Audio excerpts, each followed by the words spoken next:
What's up, guys? It's Jessie Hilgenberg here to bring you another awesome Jessie's Girls workout. Today, we're going to do a workout from the Foundations program.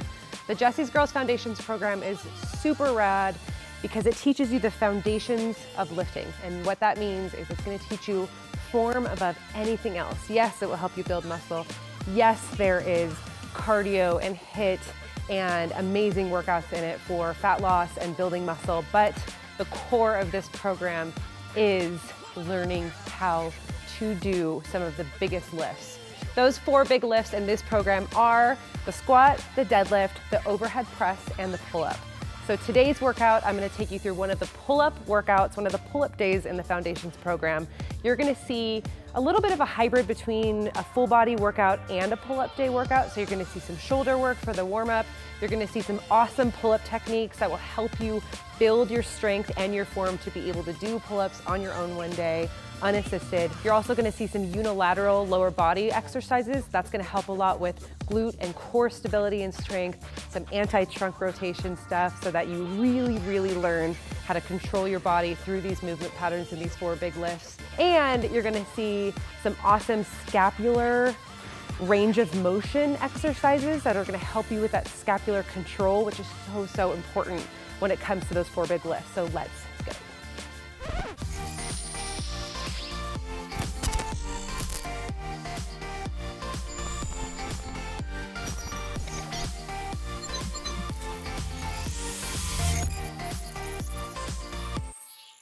Okay, first exercise is a dumbbell front raise into an eccentric lateral raise. So what this is gonna look like is grab a pair of light dumbbells, especially because it's at the beginning of your workout. Hold them in front of your body like this with your palms facing you. You're gonna come up with the dumbbells, that's your dumbbell front raise, and then the second portion of the lift is you coming out to the side. Now this is gonna be the hardest part, is bringing the dumbbells to the side. And then the second part of the exercise is the eccentric lateral raise. Okay, so regular lateral raise is here. We're doing the eccentric part, which is the down part of the lateral raise. Some things I want you guys to keep in mind is don't let your wrist bend up like this, okay? Don't let your hands come up and your wrist bend down, so you don't want to ever get in a situation like this, okay? And then when you come out to the side, don't let your elbows bend, okay? Don't let your dumbbells come up like this, all right? You want to make sure you lead with your elbows when you come up into a lateral raise, or when you come over from the front raise. You're gonna come up, the dumbbells are gonna be right in front of your nose, okay? Make sure you're not leaning back like I just was. Then you come all the way across and then down. Now, this is 5 pounds. It's heavy, okay? This part is what kills you, and then you come down. If we were just sitting here doing front raises or lateral raises, this weight would be fine. But because you have this portion, make sure you guys are grabbing a 2-pound weight, 5-pound weight. Just don't start out heavy because it's gonna kick your ass when you get to here. So pointers, make sure your wrists stay in line with your forearms, okay? Nothing like this, nothing like this. When you come out to the side, make sure you're not up like this. Make sure you lead with your elbows at the top and then you bring them down together. All right, let's do it.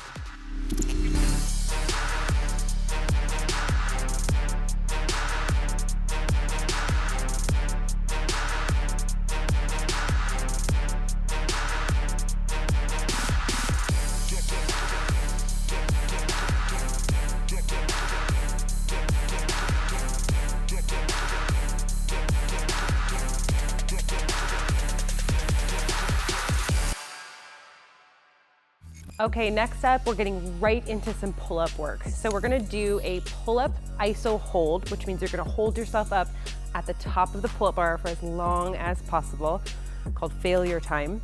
And then we're gonna lead right into a pull-up negative from there. So you're gonna pull yourself up to the bar, iso hold from there.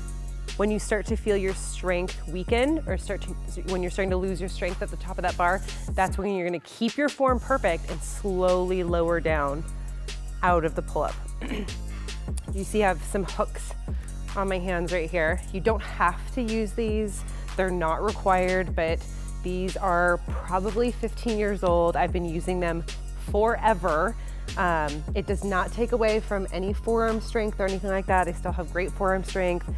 But what it does, especially when we're doing a program like this and you're just trying to build up pull-up strength and trying to work on that mind-muscle connection with your back muscles and with your lats, these will help tremendously so that you don't give up first on just holding yourself up on the bar, and you don't start using other muscle groups and start curving your back like this just to stay up there. When you use something like this, it's just gonna take away that grip strength so that you can really focus on retracting your scapula and using the right muscles to build up that pull-up strength. I'm also gonna show you how to do this with a band in case you don't have anybody helping you or you simply cannot get up to the top of the pull-up bar on your own yet. Okay, so let's do it. Okay, so what you need for this is obviously a pull-up bar. Okay, you can find doorway pull-up bars at home, or if you're in the gym, you can use something like this. And then you just need a bench or a step that's tall enough to where you don't have to jump up and do a pull-up. So if you see here, I'm standing on a bench, that pretty much gets me almost to the top of a pull-up bar, okay? I'm gonna hook up this pull-up band so that you guys know how to attach these to the bar. So you just take both sides over it and then take one of the loop ends, loop it through the other end, and pull that through, and you wanna make sure it's nice and tight, okay? So again, you don't have to use this, but it's really great if you aren't super confident yet in your pull-up strength, or you just know for sure that you're not gonna be able to hold yourself up there with your body weight. Okay, here comes the hooks. These are so easy. All you do is just hook them onto the bar. They're really easy to get off, so you're never gonna get stuck up there, and they're really easy to adjust right and left in case you grab on uneven or something like that. So the pull-up band should be right in the center of your grip, okay? Just like this, all right? So if you're gonna use a band, all I do is I just put one knee in the band. That's all I need. You can put both knees in the band. If you put both knees in the band, it might be a little bit hard for you to get up to the bar and also not have any feet on the bench. So I recommend just doing the 1 foot in the band or the 1 knee on the band. Go ahead and hook in, and all you have to do is get yourself up to the bar. So always lead with your sternum. Don't try to get your chin over the bar. Pretend like your sternum is the guiding post to get you up to that bar.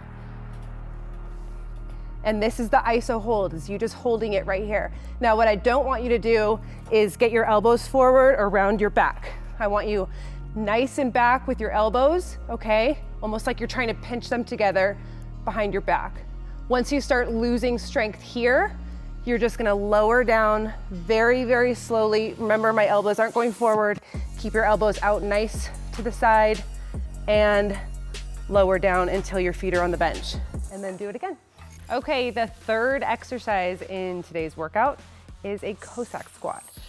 This is gonna incorporate the lower body. So the reason that we bring in some lower body exercises into a day like a pull-up day is because the Foundations program is a 4-day-a-week program, which I think is awesome, but I always make sure to add in some lower body stuff on an upper body day in this program specifically so that we make sure we're getting in glute work, leg work on upper body days to make sure we're hitting those muscle groups enough times per week in order to continue to build strength and muscle in all muscle groups. So the COSSACK squat is awesome. It is a unilateral exercise.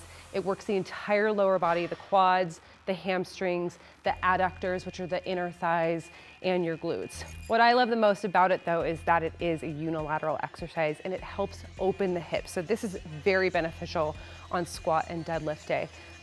It's also gonna let you check in with your body a little bit, because if you have ankle mobility that's great on one side but not so great on the other side, it's going to show itself in flying colors in this exercise. It's also going to show you the difference in tightness from one hip to the other. So COSSACK squat, you're going to stand with your feet much wider than shoulder width. Nothing uncomfortable, nothing that's going to make you topple over or lose your balance. You shouldn't feel a major stretch here. So you want a wide stance that you're still comfortable in. You want to point your toes out just a little bit. Okay, so this is pointing straight forward. You want to make sure they're pointed out just a little bit.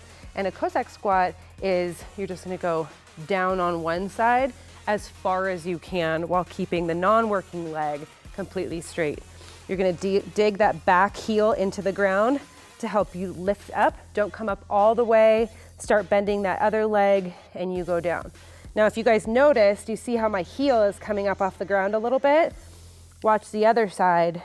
I have no problems with ankle mobility on my right side, okay? And I feel a lot of strain on my hip on this leg. When I come over to the other side, I don't feel very much strain on this hip, but I can't get my heel to stay into the ground because I don't have very good ankle mobility on my left foot. That's because I broke my leg, my tib, and my fib about 15 years ago or so, so I don't have the mobility. And that's great information for you to have because you can take it, you can work on it, and we can keep moving from there. So I always want you guys to work on unilateral exercises so that you can check in and see the differences in strength, mobility, muscle, everything from one side of the body to the other. If you guys want to add weight to the COSSACK squat, all you're going to do is just hold a kettlebell or a dumbbell right in front of you like this, and the exercise is going to look just like this. You want to keep your chest lifted up high, and you're going to find that the hardest part of this exercise is using that glute strength and the adductor strength to come up out of it going to the other side. All right, let's do it.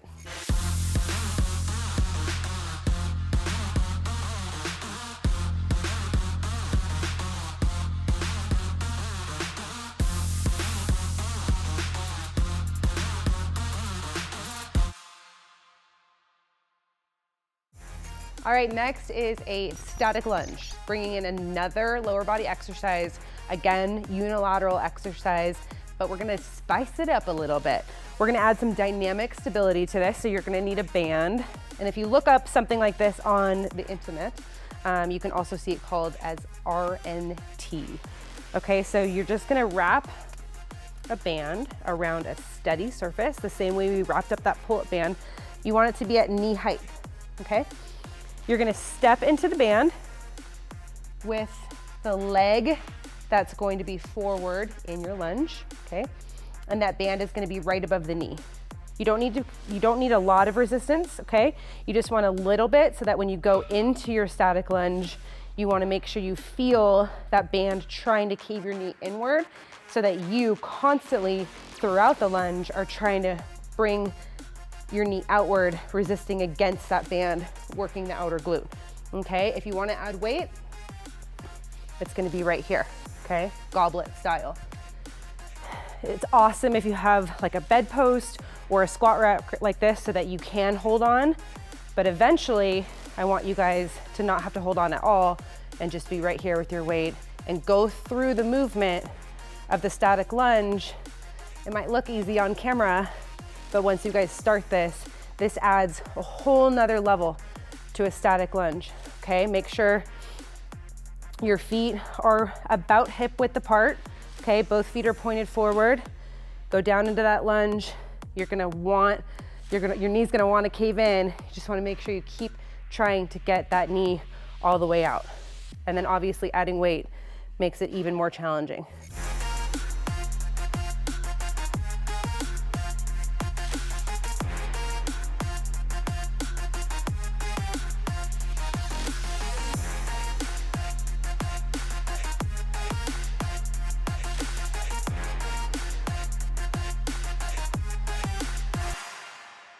Okay, we're moving back up to the upper body with this one. We're gonna work on our shoulders and we're gonna work on our scapular stability, okay? So this is gonna really tax your shoulder blades. We're gonna go into a complete handstand, but I can't do a handstand on my own, so don't freak. We're gonna use the wall and we're gonna do a feet elevated pike handstand hold. I'm gonna show you guys the distance that you need to be from the wall. So you wanna grab a little marker like a dumbbell or a pen or a band or whatever. I'm just gonna use my phone because I like to use this as my timer also because the reps on this are to failure time. So you come out of this once you start falling apart, okay? Before you start falling apart, you come out of it. So I use my phone as the marker and I'll show you guys what to do. And then before I get into the pike handstand hold, I just press start. And as soon as I come out of it, I press stop and I am able to record my failure time by using that. All right, so pike handstand hold. You're gonna stand, you're gonna sit. I'm not standing, I'm sitting. You're gonna sit on the floor against a very sturdy object, like a wall, preferably, and just have your legs straight, we're basically we need to put our hands as far away from the wall as our leg length is. So I mark that. Nothing crazy here, just mark it so you kind of know where to put your hands. All right, once you have that marker, that's where your hands are gonna go. You need your hands to be about shoulder width apart, okay? And you're just gonna climb up the wall with your feet. All right, the goal here is not to have your hands too far out, because then you're not really working a lot of your shoulders and your scapula. By having your hands right at that point that you marked, that allows you to get right here. You don't want to be here, you want to be here, okay? So you want your wrists to be right out from your shoulders. You want your biceps at your ears, okay?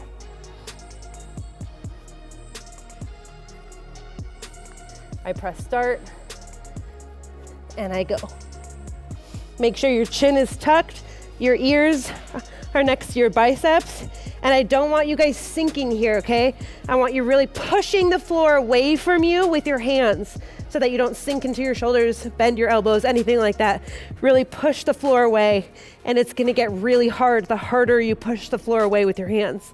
So when you guys get to failure time, look at the clock, step down carefully, press stop, and record your failure time. And you guys are gonna see that this exercise really trains you to control your scapula and get them into that locked down position. And that's gonna benefit you in your pull-up, your squat, your deadlift, and your overhead press.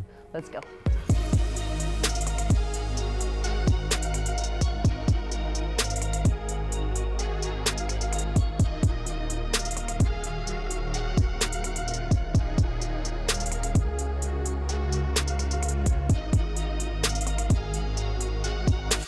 Okay, the last exercise in today's pull-up workout is working on even more scapular retraction, okay? So all that mobility of your shoulder blades is what the goal is here.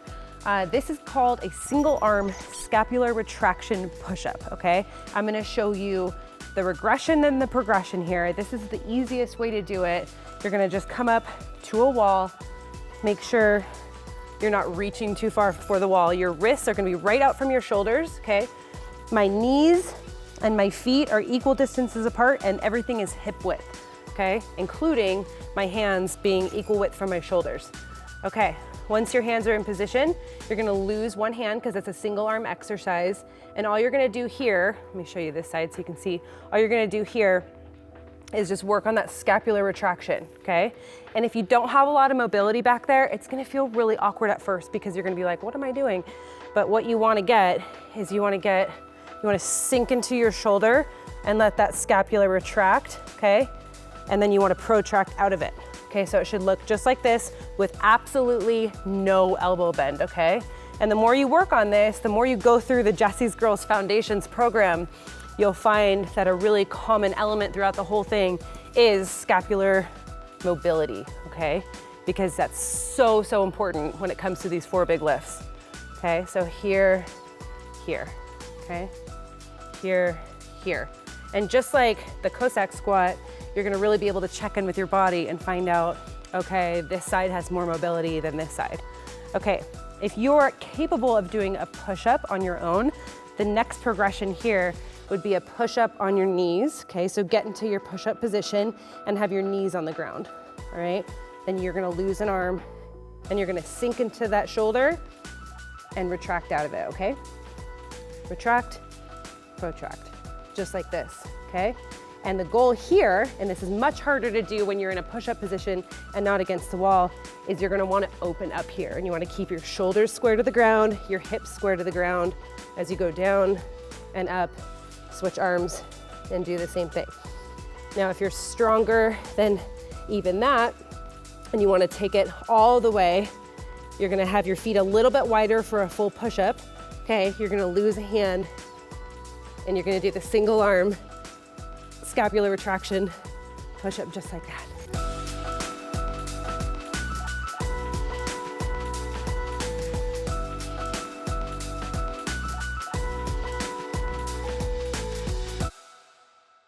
Okay, that's it, ladies. If you loved this workout and if you learned from it, please like this video and subscribe to my channel And don't forget to hit that notification bell so that you always get reminded as soon as I upload new videos and new content. Thank you so much for watching. If you're interested in the Jessie's Girls Foundation programs, check out jessiefitness.com.